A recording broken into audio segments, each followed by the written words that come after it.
In this video, we will explore the concepts of electromotive force, internal resistance, and terminal potential difference in circuits.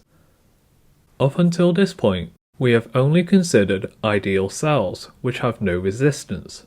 However, real cells have some resistance between their terminals called internal resistance, which will have an effect on the total resistance and current in a circuit. We can model real cells with the following circuit. We have a 9V cell connected in series with a 2Ω resistor and a 10Ω resistor. Specifically, this 2Ω resistor represents the internal resistance of the cell, and a real cell can be modeled as a resistor connected in series to the cell. So let's determine the reading on the voltmeter. The total resistance of the circuit is given by summing the resistances, giving a value of 12 ohms. And the current is calculated using I equals V divided by R, giving a current of 0.75 amps. From this, we calculate a potential difference of 1.5 volts across the internal 2Ω resistor, and this is sometimes referred to as the lost volts.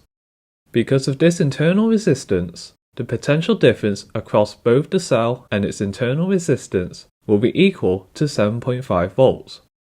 In particular, this is known as the terminal potential difference. This is the voltage available to the external circuit and will be the reading on the voltmeter. The internal resistance of a cell limits the current in a circuit.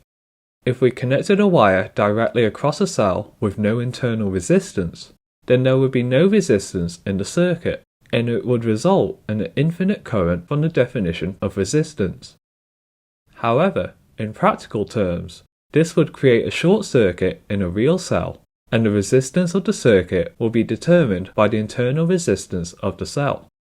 Having a no resistance path between the terminals of a cell can result in a large value of current in the circuit that can generate significant heat within the cell and the wires. For example, if we short circuit the cell by removing the 10Ω resistor, then we will calculate a current of 4.5 amps, which is considerably larger than the current of 0.75 amps with the 10Ω resistor. Now let's generalize the values of the components in this circuit as follows. In an electric circuit, the energy of the cell does work on charge carriers to move them around the circuit, increasing the electrical energy in the circuit. We define the electromotive force, or EMF, of a cell, denoted by epsilon, as the work done per coulomb of charge in moving the charge from one terminal of the cell to the other. The resistor of resistance r represents the internal resistance of the cell, and we have an external resistor of resistance R. If we let I denote the current in the circuit, we can apply the loop rule to the green loop in this circuit.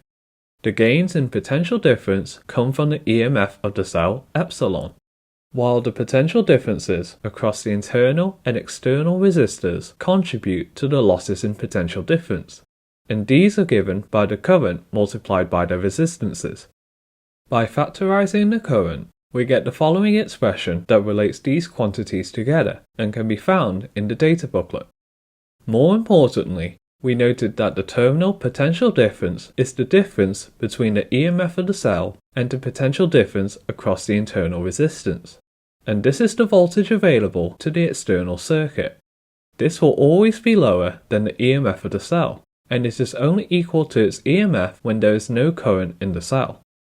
The loss in potential difference I times r is referred to as the lost volts. In practical terms, the lost volts is the energy required to move charge carriers through the cell itself. This energy is not available to the rest of the circuit, and results in an increase in temperature of the cell after a period of time. If we were to plot a graph of terminal potential difference against the current leaving the cell, we would get a straight line with a negative gradient. We can see that the terminal potential difference is maximized when the current leaving the cell is zero. From the terminal potential difference equation, a zero current results in the terminal potential difference equal to the EMF of the cell, and so the EMF can be read off from the y-intercept of the graph as 1.2 volts. As the terminal potential difference equation is of the form y equals mx plus c, The gradient of this graph must give the internal resistance of the cell, and we can calculate its value as 0.3 ohms. Furthermore, we can also deduce that the current is maximized when the terminal potential difference is equal to 0. From rearrangement, we notice that the maximum current occurs when the EMF of the cell is equal to the lost volts, and we can record that this happens when we have a short circuit. This now concludes our video on cells and internal resistance. Thank you for watching.